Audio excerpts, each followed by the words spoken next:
Hello and welcome. Good morning সবাইকে। তো current with স্ট্যাটিকের যে সিরিজটা আমাদের চলছে সেখানে আজকের টপিক হচ্ছে সিমলা এগ্রিমেন্ট। রিসেন্টলি খুব নিউজে আছে, তোমরা জানো, কারণ হচ্ছে আমাদের আমাদের যে অপারেশন সিন্দুর পেহেলগাম অ্যাটাক, এই নিয়ে আমাদের ইন্দাস ওয়াটার ট্রিটি খারিজ করে দেওয়া এবং পাকিস্তান সিমলা এগ্রিমেন্ট না মানতে চাওয়া, এই নিয়ে সিমলা এগ্রিমেন্ট বর্তমানে নিউজে আছে।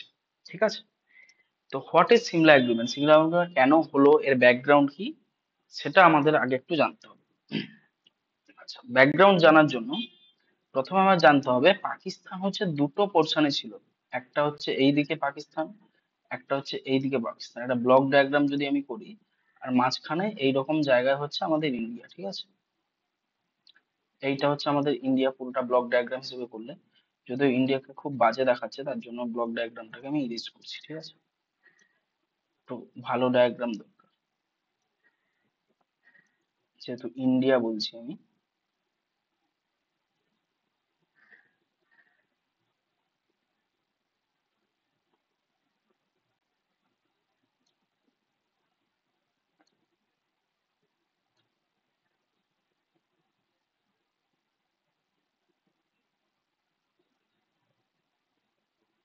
মোটামুটি এবার আমি মানতে পারি। ঠিক আছে, তো এইদিকে হচ্ছে পোর্শনটা পাকিস্তান ছিল, আর এই যে পোর্শনটা বর্তমান যেটা বাংলাদেশ, এই পোর্শনটা আমাদের পাকিস্তান। ঠিক আছে, একটা ইস্ট পাকিস্তান, একটা ওয়েস্ট পাকিস্তান। ঠিক আছে, এই দিকটা বাংলাদেশটাকে আমি সবুজ করে দিচ্ছি। ঠিক আছে, এই দুটো হচ্ছে আমাদের পাকিস্তান ছিল। তো কি হলো, পাকিস্তান এই দুটোকে তো রুল করতো ঠিকই, কিন্তু এই জায়গার যে রিসোর্স, সেই রিসোর্সের পুরো ইউজ করতো, প্রাকৃতিক যে ন্যাচারাল রিসোর্স হয় সেই রিসোর্সের কোনো প্রচুর ইউজ করতো, কিন্তু এই জায়গার মানুষদের কোনো রকম সম্মান দিত না, কোনো রকম তাদের পাওয়ার ছিল না, কোনো প্রভিশন ছিল না মেনলি তাদের জন্য। ঠিক আছে, তো এই প্রভিশন যখন ছিল না, তখন এই জায়গার মানুষ কি হবে, বিদ্রোহ ঘোষণা করবে, এবং তারা এদের ভোটাধিকারও ততটা ছিল না সেই সময়। তো সেই সময় আমাদের একজন লিডার এসেছিলেন এই বাংলাদেশে, তার নাম হচ্ছে শেখ মুজিবুর রহমান।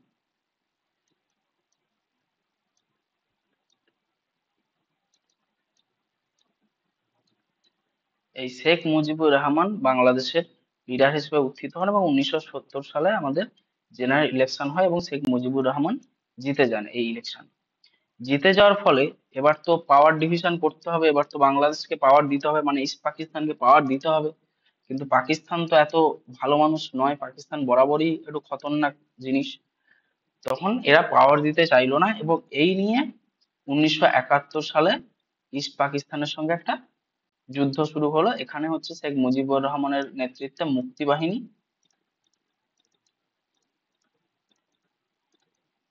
বাহিনী, আর এদিকে হচ্ছে পাকিস্তানের তরফ থেকে ছিল জেনারেল টিক্কা, যেমন তোমরা খাও টিক্কা বাটার মশলা, এইসব টিক্কা কাবাব, সেই জেনারেল টিক্কা খান। ইনি ছিলেন খুবই ক্রুর, ঠিক আছে, খুবই নিষ্ঠুর একজন আর্মি জেনারেল, এবং এই সময় প্রচুর পরিমাণে বাংলাদেশে রেপ হয়। ঠিক আছে, প্রচুর পরিমাণে জেনোসাইড হয় এই আমাদের এই মুক্তি বাহিনীর যুদ্ধকে কেন্দ্র করে, বা 1971, এটাকে বাংলাদেশ লিবারেশন ওয়ার হিসেবেও জানা যায়। ঠিক আছে, তো এই সময় টিক্কা খান যিনি ছিলেন, অপারেশন সার্চ লাইট বলে একটা অপারেশন এ করেন, এবং মুক্তি বাহিনীর যে মেম্বার ছিল তাদেরকে খুঁজে খুঁজে খুঁজে খুঁজে মারা শুরু করেন, মহিলাদের রেপ করা শুরু করেন, জেনোসাইড, পাবলিক হত্যা শুরু করেন। তখন ইন্দিরা গান্ধী, আমাদের যিনি প্রাইম মিনিস্টার ছিলেন তখনকার, খুবই যোগ্য দক্ষ প্রাইম মিনিস্টার তখনকার দিনে, তিনি একটা কনফ্লিক্ট হয়, এবং সেখানে আমাদের জেনারেল টিক্কা খান একটা ভুল করে ফেলেন। আমাদের যিনি ওখানে প্রেসিডেন্ট ছিলেন আলী ভুট্টো একটা ভুল করে ফেলেন, এবং তার সুযোগ নেন আমাদের ইন্দিরা গান্ধী, এবং 1971 বাংলাদেশ লিবারেশন ওয়ারে আমাদের ইন্ডিয়ান আর্মি যোগদান করে, এবং এটাই হয়ে যায় ইন্দো পাক ওয়ার অফ 1971। ঠিক আছে, significantly affected the political history the region of the emergence Bangladesh and independent nation. এই যে 1971-এ আমাদের ওয়ারটা হয়েছিল, এখানে আমাদের আর্মি জেনারেল ছিল একজন বিখ্যাত মানুষ, তিনি হচ্ছেন স্যাম মানিকশো।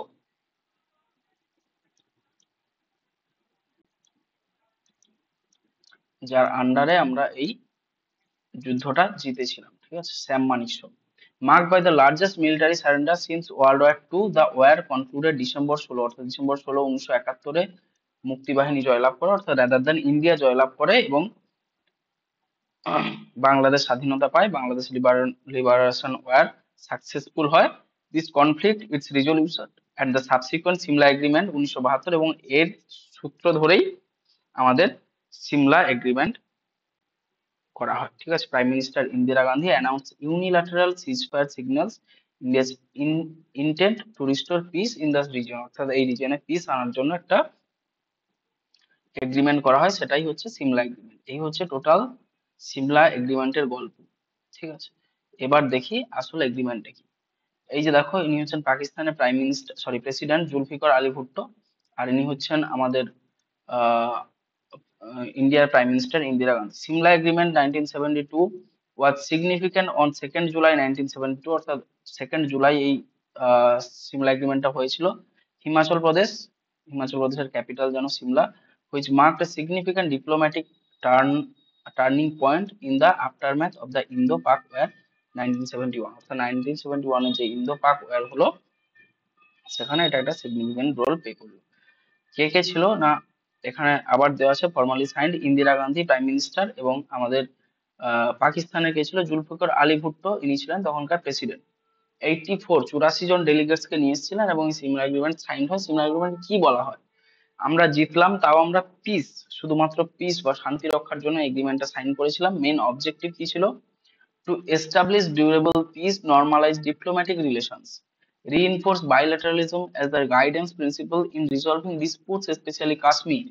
কারণ কাশ্মীর তোমরা জানো, ফার্স্ট কাশ্মীর নিয়ে আবার একটা ভিডিও বানাবো আমি, যদিও কিভাবে কাশ্মীর তৈরি হলো।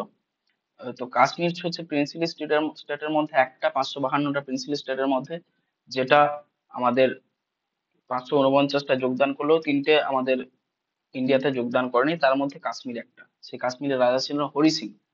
হরি সিং তারপরে যখন পাকিস্তানি আর্মি কাশ্মীরকে দখল করার চেষ্টা করে, তখন হরি সিং ভারতের শরণাপন্ন হয়েছিলেন, এবং তখন আমাদের দিক থেকে একজন নেতা সর্দার বল্লভ ভাই পাটেল, সবাই জানো, স্ট্যাচু অফ ইউনিটি এই জন্যই তৈরি করা হয়েছে, উনি ইন্ডিয়ার ইউনিটিকে প্রাধান্য দিয়েছিলেন তার জন্য।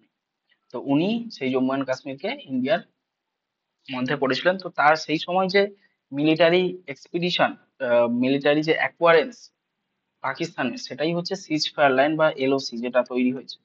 তো এটার আর কি কি ফিচার ছিল, all issue including Kashmir to be resolve peacefully and bilaterally without third party intervention, অর্থাৎ তৃতীয় কোনো ব্যক্তির ইন্টারভেনশন ছাড়া আমরা দুজনে, অর্থাৎ পাকিস্তান এবং ইন্ডিয়া, এই বাইলেটারাল রিজলিউশনটা ডিসপুটটাকে মেটাবে। লাইন অফ কন্ট্রোল যেটা টানা হলো, রিঅ্যাসাইনমেন্ট 1971 সিজফায়ার লাইন, যেটা জম্মু অ্যান্ড কাশ্মীরে বর্তমানে এলওসি লাইন অফ কন্ট্রোল নামে পরিচিত, অর্থাৎ ওটা কিন্তু 1947 সাল থেকে এটা হয়ে আসছে, যেটা নেক্সট ভিডিওতে আমি বলবো জম্মু অ্যান্ড কাশ্মীর এবং পিওকে নিয়ে। Respect for sovereignty, mutual commitment to non interference and territorial integrity, এইটা হচ্ছে মেইন অবজেক্টিভ ছিল সিমলা এগ্রিমেন্টের, এবং এটা হয়েছে টোটাল সিমলা এগ্রিমেন্টের গল্প। এবার আমরা আসবো হচ্ছে স্ট্যাটিক পোর্শন। স্ট্যাটিক কি বলছে, line of control. Line of control কাকে বলছে, line of control a long military control line separating India administer Jammu and Kashmir, Ladakh from Pakistan and administer Azad Kashmir in Gilgit বলতিস্তান।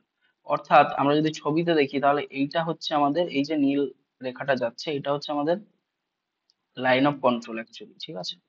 এইদিকে দেখো, এই এরিয়াটা হচ্ছে গিলগিত বালতিস্তান এরিয়া, এই যে এরিয়াটা আছে, আর এইটা হচ্ছে যেহেতু কাশ্মীর এরিয়া, এটা হচ্ছে আজাদ কাশ্মীর এরিয়া, ঠিক আছে। কাশ্মীরের পোর্শন যেহেতু যেহেতু এদিকটা ভাগ হয়ে গেছে আমাদের, এখন জম্মু এন্ড কাশ্মীর এবং লাদাখ দুটো ইউটি হয়ে গেছে, এটা হচ্ছে আজাদ কাশ্মীর। এই হচ্ছে মুজাফফরাবাদ, যেটা অপারেশন সিন্দুরের সময় এ করেছে, ঠিক আছে। Origin established as the ceasefire line following 1947-1948 Indo Pak war, Simla এগ্রিমেন্টের মাধ্যমে এলওসি টানা হলো।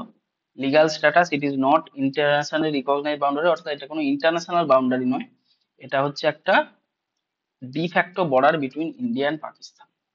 আর কি, এরপরে আমরা দেখবো 1999 সালে কার্গিল ওয়ার হয়েছে, কার্গিল কনফ্লিক্ট হয়েছে, যেটা 1999-তে হয়েছিল, এবং এখানেও পাকিস্তানি আর্মি জোরপূর্বক আমাদের ইন্ডিয়াতে ঢুকে গেছিল কার্গিল ডিস্ট্রিক্টে, এবং সেখানে অপারেশন বিজয়ের মাধ্যমে আমরা কার্গিল সেক্টরকে জয়লাভ করি। এটাও একটা 1999 এর ঘটনা এবং 26শে জুলাইকে এই জন্য বিজয় দিবস হিসেবে পালন করা হয়।